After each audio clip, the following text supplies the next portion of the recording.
Hi, in this week's episode, we are going to be talking about the very difficult subject of working through grief as parents of a young child that's passed. And so we put out a trigger warning before we even start. It is a very sensitive topic, but it is one that needs to be discussed. It is a very important topic. And so, without further ado, let's get into it.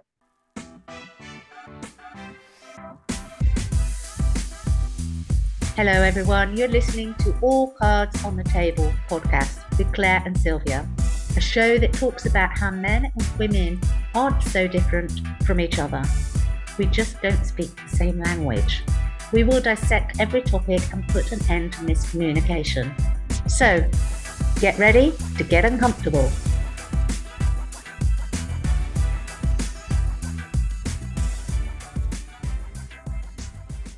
Hi, and welcome back. For all of you that don't know me, my name is Claire Attio. Hi everyone, this is Sylvia Yajara.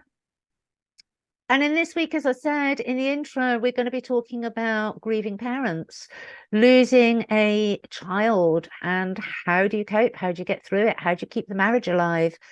How do you survive something as traumatic as losing a child? It is. I mean, there is no word that describes a person who lost a child. I mean, if you lose your husband, you're a widower. But there is no word that describes someone who lost a child because it's so painful. Mm-hmm. Mm-hmm. It's one of the greatest pains of all time. There is a massive percentage of couples that actually don't make it through Mm-hmm. purely because they're dealing with their grief in very different ways, and they are not understanding the other in that grief. So, for example, a woman that cannot move forward because she's still stuck in that moment of loss, Mm-hmm. and a man that can't bear the pain of that moment of loss, just wanting to move forward. And that's just an example. I'm not stereotyping here, but those are just the examples that go on. And so within that partnership, both are dealing with their pain in very, very different ways. And both are looking at the other, wanting something from the other that the other can't possibly give in that moment. And there is no easy answer. There is no blueprint of say, well, you need to do this, and this. There are two things. Having looked into this and having spoken with couples about this, the two things that stick out, and that is open communication Mm-hmm. and open emotional vulnerability. So showing your emotions and communicating your emotions and your thoughts to each other, whatever they are, uncensored. Mm-hmm. Because usually, well, not because usually, 100% of the time, both parents will carry a level of guilt, even if that, whatever the circumstances, there will be a level of guilt because we are the prime protectors. We Mm-hmm. weren't able to protect in that moment.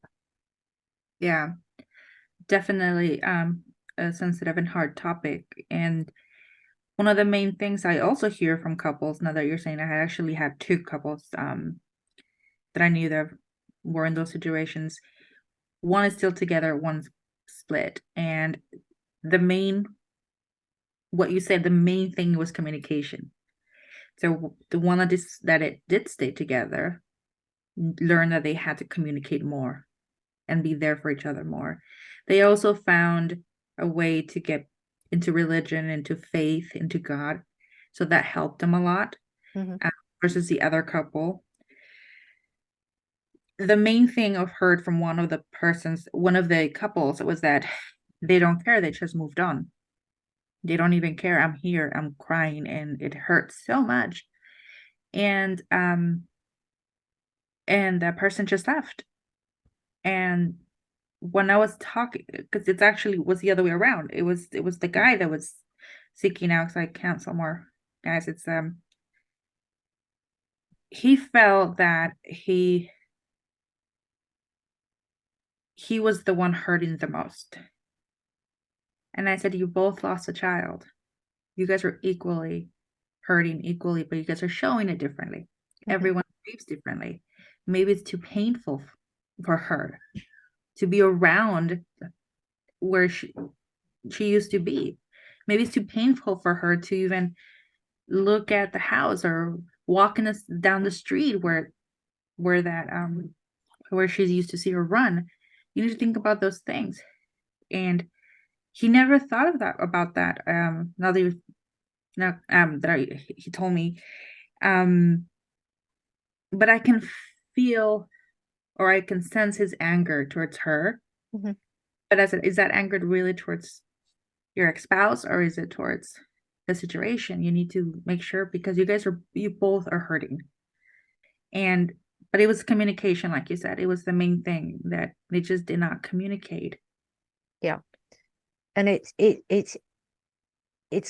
listening to you then, it's when you're grieving, grief is such a very, very personal thing. Mm-hmm. I know within my own family, when we lost my father, my siblings and myself, we all grieved very, very differently. And there was anger there between the siblings. There was arguing, and there was almost a rivalry at some points. It was like, whoa, what's going on here? We all we're all grieving differently. Just because one shows it more than another Mm-hmm. doesn't mean that the pain doesn't exist equally within all of us. And when you're grieving a child, that loss, that pain Mm-hmm. is exponentially increased, because as a parent, the possibility of outliving your child is just, none of us want to go there. Let's be honest. None of us want to Yeah, go there. We absolutely. bring children into the world, and we're their protectors, we're their saviors.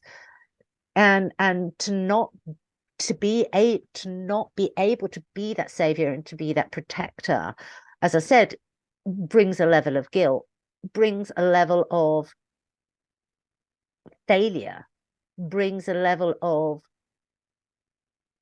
not being in control of the situation, which makes everybody uncomfortable anyway. We're creatures is we're creatures of comfort. We're creatures of liking putting things in a box. It's not the most healthier way of living, and we've talked about that on many, many other programs. But very often with difficult situations, if we can put it neatly in a box, it gives us a level of comfort. And of course, when you're going through an illness of a child, and you know that you're going to lose that child, or if it's a sudden death, it's very difficult to comprehend. It's very difficult to understand. And without that, without a good level of communication between the two, and openly discussing their differences without expectation, not wanting the other to feel the same way. As you said, that example where he couldn't understand how she could move on, but she couldn't understand how he could live there with all those memories haunting him. Mm-hmm. And instead of trying to change each other, embracing each other's differences, love that about each other, nurture that about each other, and Mm-hmm. openly communicate. So, for example, had they had that communication, she could say, I can't do this. I need to go away for 3 months, 6 months, or 12 months. Mm-hmm. I need to go away. I can't be faced with the memories. I can't walk down the street without being in that moment that it happened. I can't put the kettle on without without looking over my shoulder and seeing what them playing on the mat, Mm-hmm. and negotiate. so that they understand better, they have a better understanding. The same as he can't leave. In that moment, in that time, he couldn't leave because he needed those memories to get Mhm. through his grief. He needed to be in that energy, in that space, to have those visuals. Yeah, very much. Um, and that's what I said, like you need to also respect the way she's grieving because she is hurting, but it's just in her way. Like you said, it's very personal.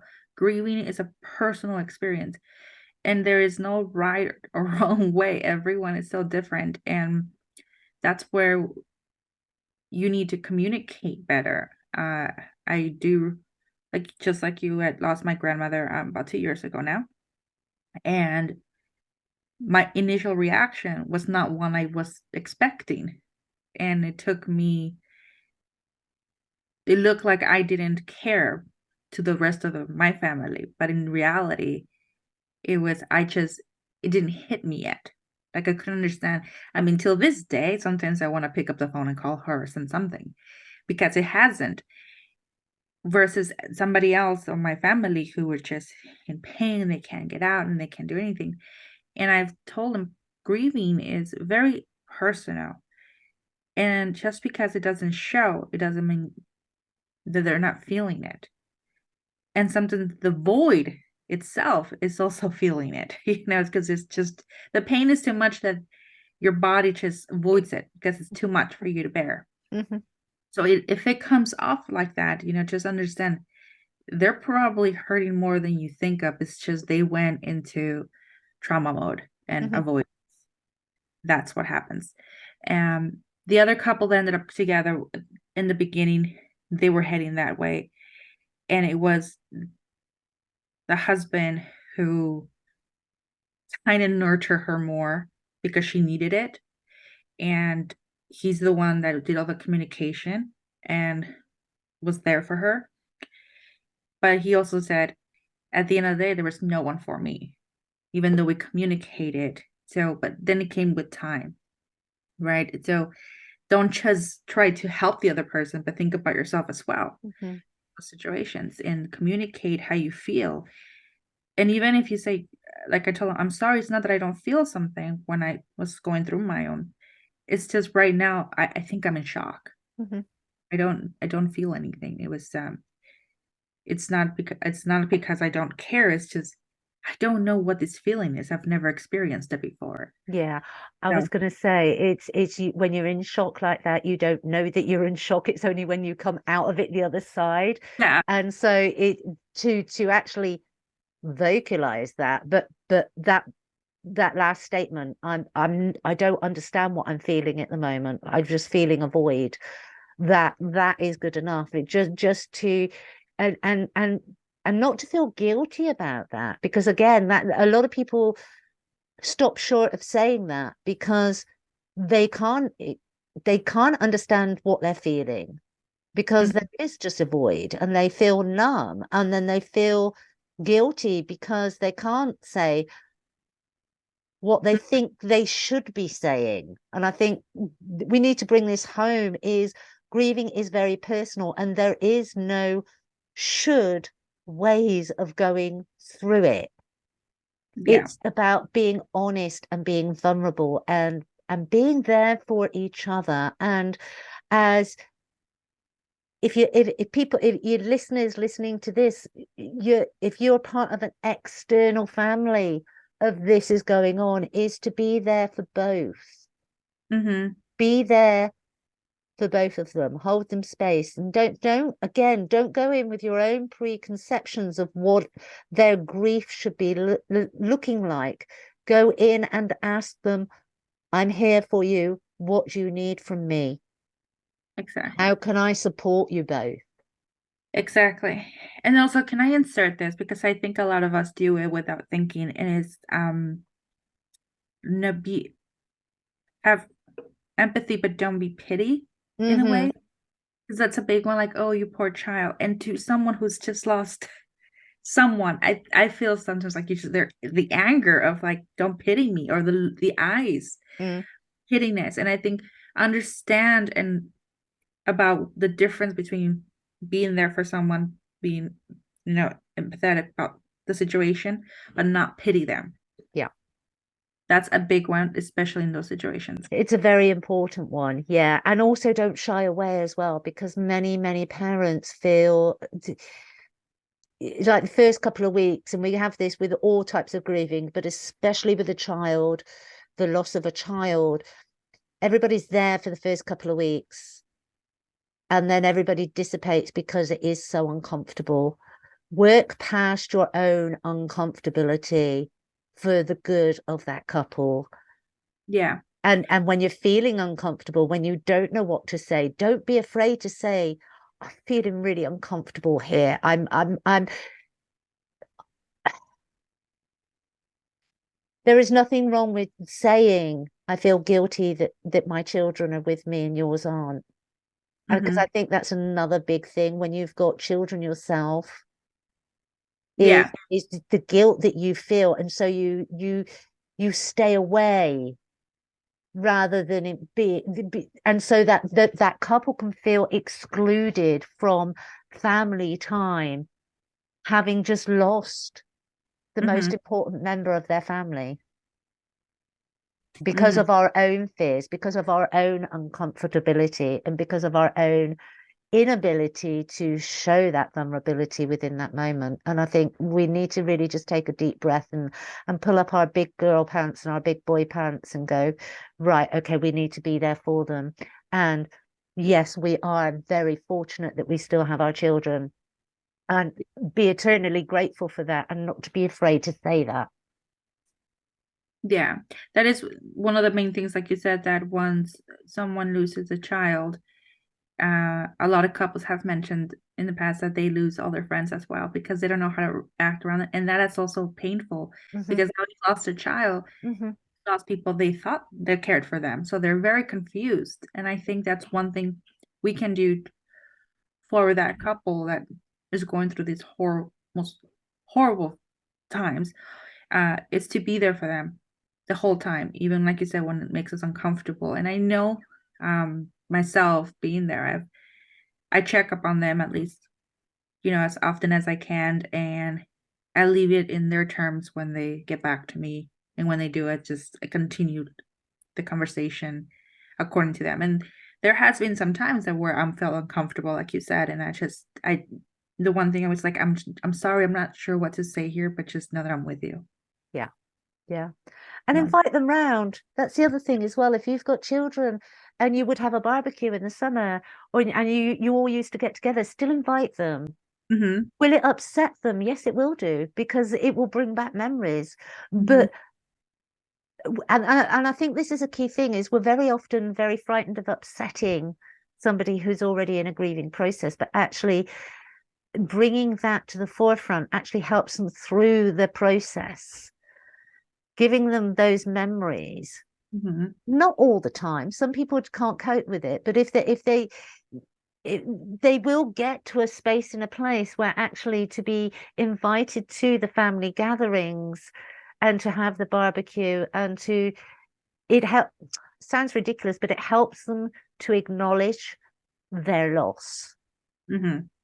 It helps them to kind of cement the reality in place, and God, is that a tough love one?